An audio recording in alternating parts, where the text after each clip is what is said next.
What's up, cool people? My name's Matt. Welcome back to our Bible study.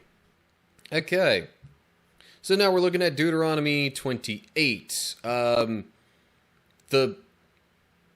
last chapter mentioned curses being proclaimed, but I don't know, I guess I would assume this is kind of continuing the idea. It does mention blessings for obedience here, but then there are further curses down below, so I don't know. Anyway, I'm gonna try not to think too much about that and what all the sequence of it could possibly mean. Alright, here we go. In light of that, so, Deuteronomy chapter 28.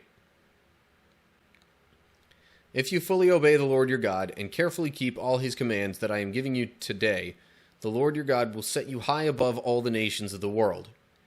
You will experience all these blessings if you obey the Lord your God. Your towns and your fields will be blessed. Your children and your crops will be blessed. The offspring of your herds and flocks will be blessed. Your fruit baskets and breadboards will be blessed. Wherever you go and whatever you do, you will be blessed. Assuming the commands are being followed. Which means it's not just anything, you can't just do whatever you want, it's whatever other things that you do while keeping these commands. Well, yeah. Also, I guess I have to assume this is still the Levites talking, because that, it's still got quotation marks there, and that's who was talking most recently in chapter 27. So, yeah. Good things for people who obey, unsurprisingly. Especially God's people who obey. Towns and fields relate specifically to, I guess, the land that they would occupy. Children and crops are both things that they would grow and sort of raise up. Offspring of herds and flocks, kind of similar, but they might not directly be raising and caring for those as actively as children and crops. Fruit baskets and breadboards, pretty much whatever they would bring in from their harvests is kind of what that covers. And then wherever you go and whatever you do, so their actions and their, sort of endeavors, so to speak, would also be blessed. So all sorts of different aspects of their livelihood are specifically mentioned as things that would be blessed if they keep God's commands. Okay, so then verse 7. The Lord will conquer your enemies when they attack you. They will attack you from one direction, but they will scatter from you in 7. The Lord will guarantee a blessing on everything you do, and will fill your storehouses with grain. The Lord your God will bless you in the land he is giving you. If you obey the commands of the Lord your God, and walk in his ways, the Lord will establish you as his holy people, as he swore he would do. Then all the nations of the world will see that you are a people claimed by the Lord, and they will stand in awe of you. Okay, so then we get into not only regular life, but also battle and, any troubles that they would come up against. God's gonna take care of that. Fill the storehouses with grain, give them plenty to live off of. Give them plenty to live off of for years to come, essentially. And and other people standing in awe of them is kind of further... I mean, it's more so that they would stand in awe of the people because of God and what he would do amongst the people. But it might end up being that, you know, some of the surrounding nations would be in awe of the Israelites because those are the people. They're the more visual representation of God in the area. Or at least that's what they were supposed to be. But anyway, chapter's kind of long. I shouldn't spend too much time talking about one specific segment. So, verse 11. The Lord will give you prosperity in the land he swore to your ancestors to give you, blessing you with many children, numerous livestock, and abundant crops. The Lord will send rain at the proper time from his rich treasury in the heavens, and will bless all the work you do. You will lend to many nations, but you will never need to borrow from them. If you listen to these commands of the Lord your God that I am giving you today, and if you carefully obey them, the Lord will make you the head and not the tail, and you will always be on top and never at the bottom. You must not turn away from any of the commands I am giving you today, nor follow after other gods and worship them.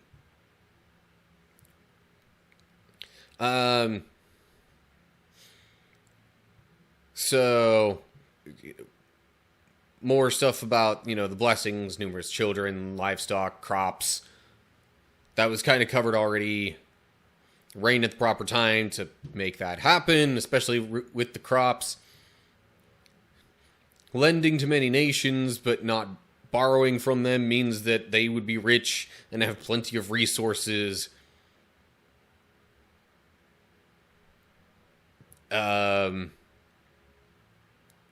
And then, if you obey, the Lord your God will make you the head and not the tail. That, I assume, is kind of like, almost an allegory. Just basically saying that, you know, they would be leaders of other peoples and not followers of them. And being the top and not the bottom means that they would be, you know, up higher, in a higher standing than other peoples around them, rather than, you know, being at the bottom underneath other people groups and, like, under their rule or authority. I mean, that's just a way that you could take those phrases that I think kind of hits on the general intent of what's being said here. But anyway. And of course, that all hinges on them obeying God's commands. Now we get to the curse part. Verse 15. But if you refuse to listen to the Lord your God, and do not obey all the commands and decrees I am giving you today, all these curses will come and overwhelm you. Your towns and your fields will be cursed. Your fruit baskets and breadboards will be cursed. Your children and your crops will be cursed. The offspring of your herds and flocks will be cursed. Wherever you go and whatever you do will be cursed. You will be cursed. So yeah, those exact things in there are pretty much the exact same things mentioned here. In fact, yeah, just in a slightly different order. Towns and fields still come first.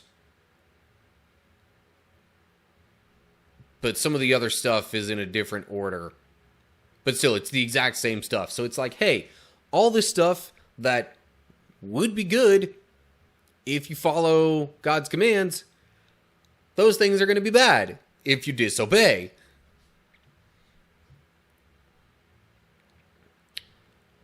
Anyway, verse 20, because we still have quite a ways to go. The Lord himself will send on you curses, confusion, and frustration in everything you do, until at last you are completely destroyed for doing evil and abandoning me. The Lord will afflict you with diseases until none of you are left in the land you are about to enter and occupy. The Lord will strike you with wasting diseases, fever, and inflammation, with scorching heat and drought, and with blight and mildew. These disasters will pursue you until you die. The skies above will be as unyielding as bronze, and the earth beneath will be as hard as iron. The Lord will change the rain that falls on your land into powder, and dust will pour down from the sky until you are destroyed. Yeah, I'm trying to see if that, again, kind of reflects some of what was said before. It's somewhat related, but not, like, directly the same, like it was in this little section here. So yeah, curses, confusion, and frustration, so, like, mental troubles, afflict you with diseases, so, like, health troubles, scorching heat and drought, trouble with, crops and food, yeah, lots of bad stuff in there. But there's a whole lot more where that came from. Verse 25. The Lord will cause you to be defeated by your enemies. You will attack your enemies from one direction, but you will scatter from them in 7. You will be an object of horror to all the kingdoms of the earth.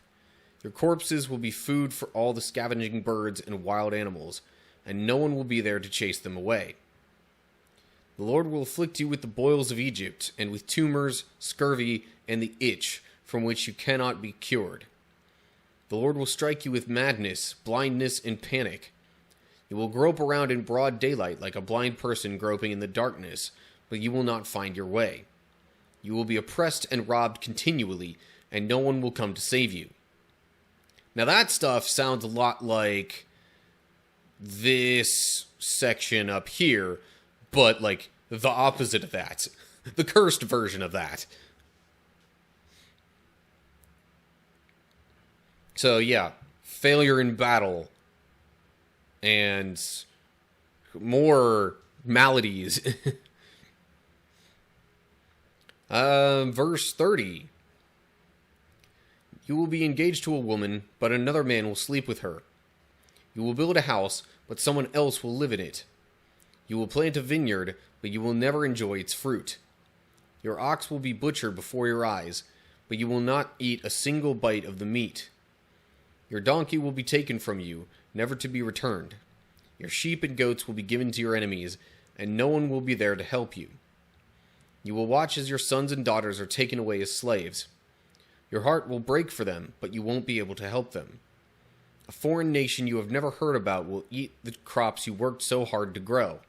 You will suffer under constant oppression and harsh treatment. You will go mad because of all the tragedy you see around you. The Lord will cover your knees and legs with incurable boils. In fact, you will be covered from head to foot.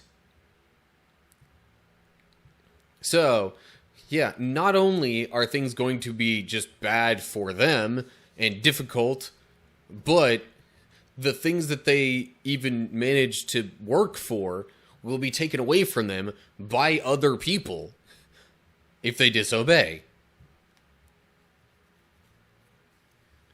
So yeah, it's not even just a, hey, it's going to be bad for you, you're going to have trouble with this stuff. It's like, it's even going a step further and seemingly taking away what little they would have left after all that is made difficult.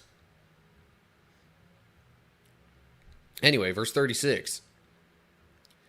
The Lord will exile you and your king to a nation unknown to you and your ancestors.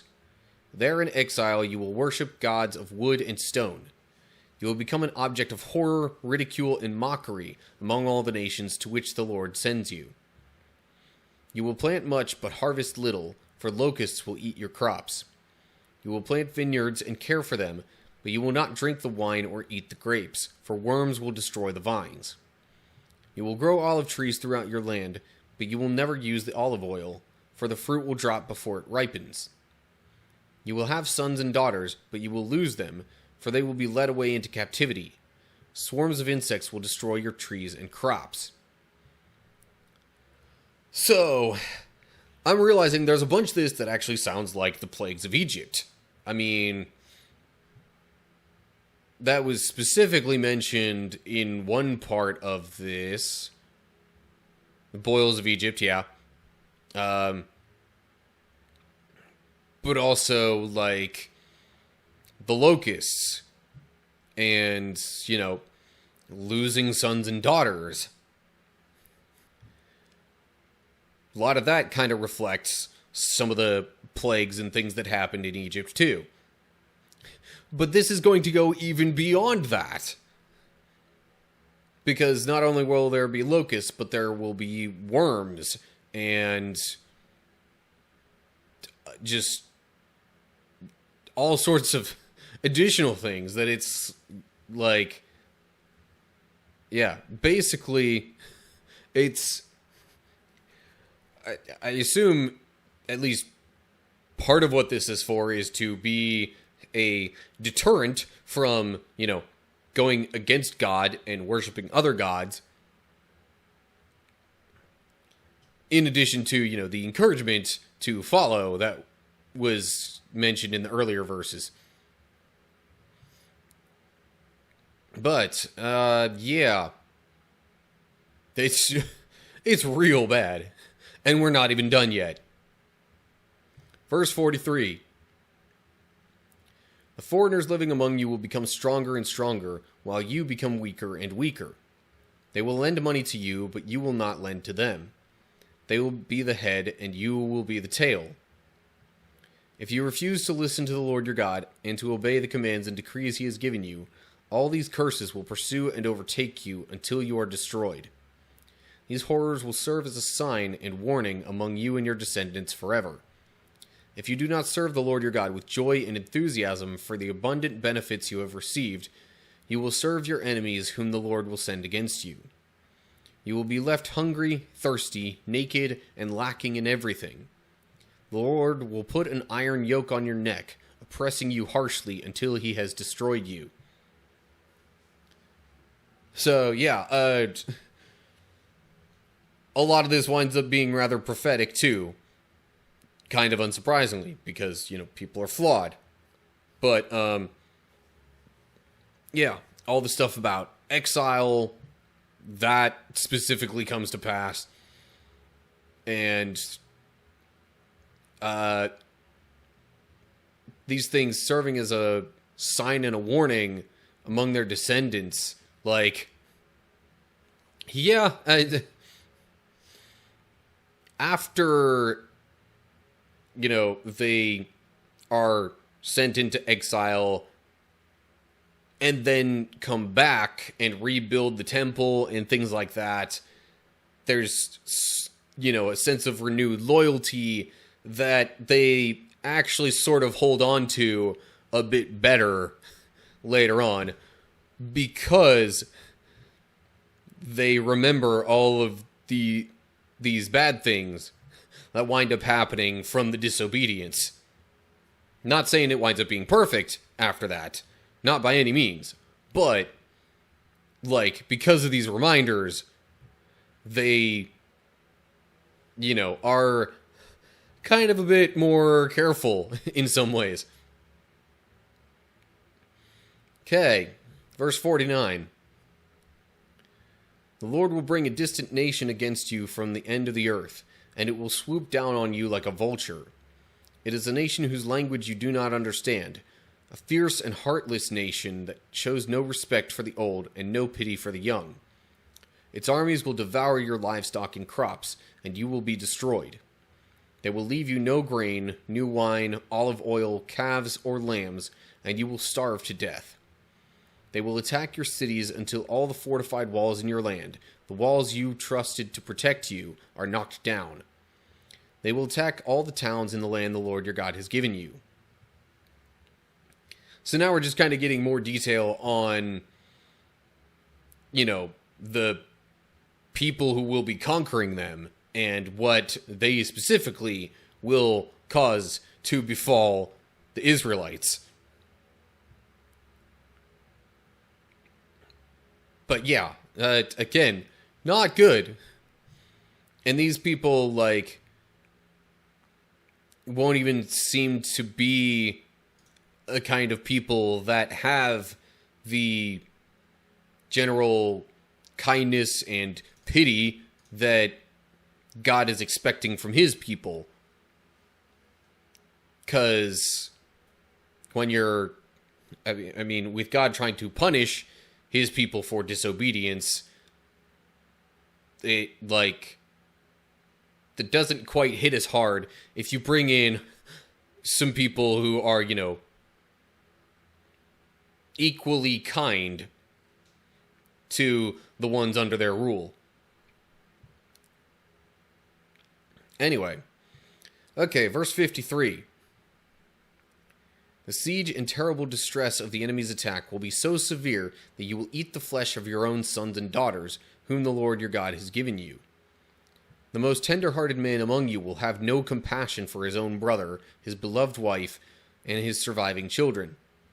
He will refuse to share with them the flesh he is devouring, the flesh of one of his own children, because he has nothing else to eat during the siege and terrible distress that your enemy will inflict on all your towns.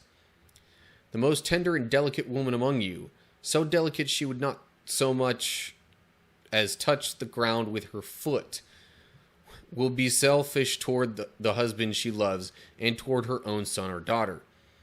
She will hide from them the afterbirth and the new baby she has born, so that she herself can secretly eat them. She will have nothing else to eat during the siege and terrible distress that your enemy will inflict on all your towns. Wow, this is like... This is getting to a whole new level of just terrible.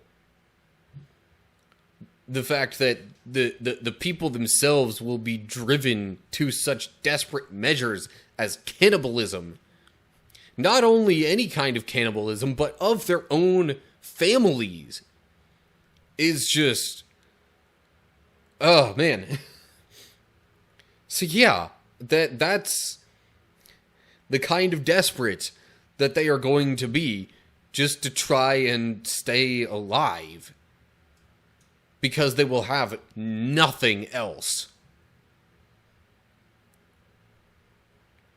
And if even, you know, the most tender-hearted and delicate of the people are going to become like this, just imagine, you know, the ones who would not be described as so tender-hearted and delicate.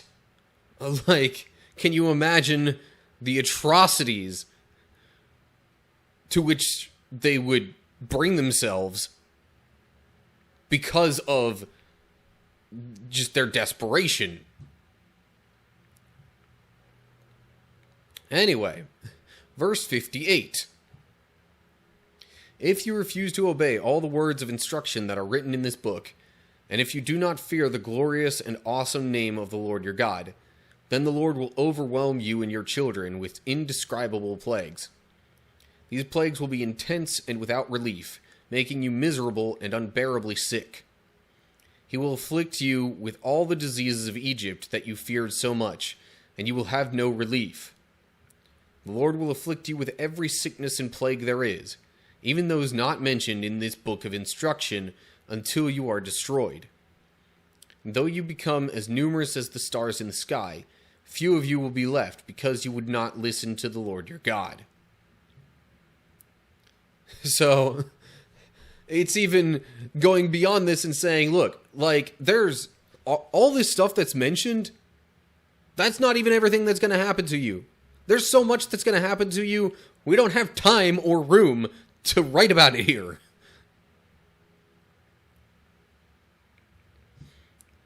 Yeah, it says few of you will be left. So I know it said earlier on that, you know, such and such would happen to the point where they're destroyed. I don't know if this is supposed to imply that the few who would be left are still obedient, to God at least slightly, or if it's just because, God is going to spare a few so that his people are not entirely wiped off the face of the earth. Maybe a combination of both. Okay, let's wrap this thing up. Verse 63. Just as the Lord has found great pleasure in causing you to prosper and multiply, the Lord will find pleasure in destroying you. You will be torn from the land you are about to enter and occupy. For the Lord will scatter you among all the nations from one end of the earth to the other. There you will worship foreign gods that neither you nor your ancestors have known, gods made of wood and stone. There among those nations you will find no peace or place to rest. And the Lord will cause your heart to tremble, your eyesight to fail, and your soul to despair. Your life will constantly hang in the balance. You will live night and day in fear, unsure if you will survive. In the morning you will say, if only it were night. And in the evening you will say, if only it were morning. For you will be terrified by the awful horrors you see around you. Then the Lord will send you back to Egypt in ships, to a destination I promised you would never see again. There you will offer to sell yourselves to your enemies as slaves, but no one will buy you. So, again, just the sheer and utter desolation that God says will be brought upon his people for disobedience is just, it's almost astounding, even after I've read through it multiple times. No peace or place to rest, like, kind of contributing to the madness described earlier. Heart to tremble, eyesight to fail, living in constant fear, unsure if they'll survive, just being in a constant state of worry and panic, essentially. So, like, there were all these physical things mentioned that God would bring upon them, but now we're even getting into a bunch of, like, mental toil because of, these people being so cursed for their disobedience. And then they're going to go back to Egypt, the place where they're currently, like, saying, hey, we made it out of here, we're going to our own land. Guess what? If you disobey, back you go. Not necessarily just for that reason, but it's also symbolic of just completely undoing any progress they could say that they've made since leaving Egypt and escaping the slavery they're in. But even worse, when they go back, they will offer themselves as slaves and won't even be accepted then. At least before, when they were in Egypt, they were, used as slaves and, given things that slaves were given to keep themselves alive so they could continue doing the work. But they won't even get that much when they return to Egypt after all this. Just complete, utter desolation, desperation, until there's nothing left of them. That is what God is saying will happen to the Israelites for their disobedience. Okay. Yeah. Heck of a note to leave it on. But that does it for chapter 28. Okay. So, last chapter we heard about, commands that if broken would cause curses. Now we get some of the actual curses that'll happen. And boy, there was a lot. And some blessings if they followed the commands. But a lot of time spent on the curses, let's be real. Anyway, yeah. We'll see how it goes from here. Hopefully there's a more positive spin on some of the things moving forward. But anyway, as always, like and share if you enjoyed the video. Subscribe to the channel and click the bell if you're on YouTube to get updates when I post new videos. Or if you see this on Rumble, just give me a follow over there. You can also look down in the description for info on other social media pages and how to find and follow those. And below that, leave your comments with any thoughts you have. So that's going to do it for now. Hope you're all doing well. Hopefully I'll see you for the next video. But until then, stay cool, people.